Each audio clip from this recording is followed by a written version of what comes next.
I'm Jacob Hornberger, Libertarian candidate for president. It's impossible to know exactly how much damage the federal government and the state governments did with their response to COVID-19, their lockdowns and their mandates. But there's no question but that many businesses went out of business. A lot of people got sent into bankruptcy. They fundamentally altered the course of American society, and my hunch is that Americans are going to take many more years to recover from what these governments did.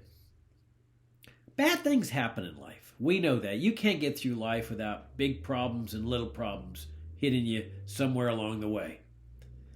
This coronavirus was one of the big problems. But that doesn't mean that government has any legitimate role in addressing this problem. This is a healthcare problem. What expertise, what special knowledge do government officials have in the area of healthcare?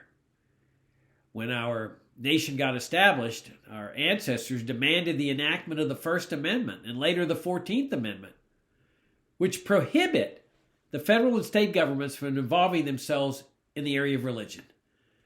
Because federal officials and state officials lack the knowledge, they lack expertise to embroil themselves in religious activities. It's the same with healthcare.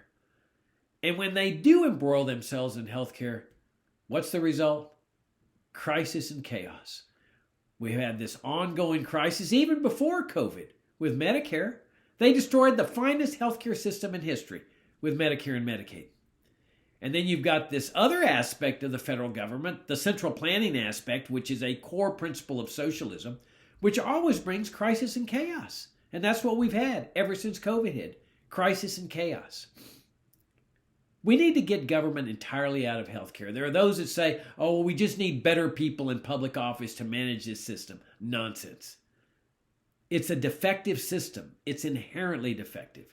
What we need to do is the same thing our ancestors did. We need to separate healthcare in the state entirely, where we prohibit the federal government and the state governments from embroiling themselves in healthcare matters.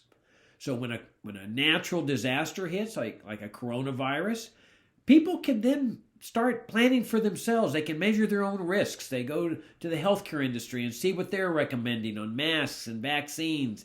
And if they decide that that's what they want to do, then that's the road they take. For people that want to go over here in the alternative healthcare arena and they say, well, we're going to reject masks, we're going to reject mandates. That's their decision. Everybody makes his own decision and then decides how much interaction he's going to have with others and in what ways he's going to interact. Some restaurants might say, well, we're going to have a mask requirement. Fine. Consumers can decide whether they're going to patronize that restaurant. Another restaurant will say, well, no, we're not going to have any masks. Same principle. Consumers can make that decision. But everybody is coordinating his activity in accordance with how he himself is measuring risk. That's the way we deal with things in a free society. And that's what we need to do with healthcare. We need to separate healthcare in the state the same way our ancestors separated church and state. I'm Jacob Hornberger, Libertarian candidate for president.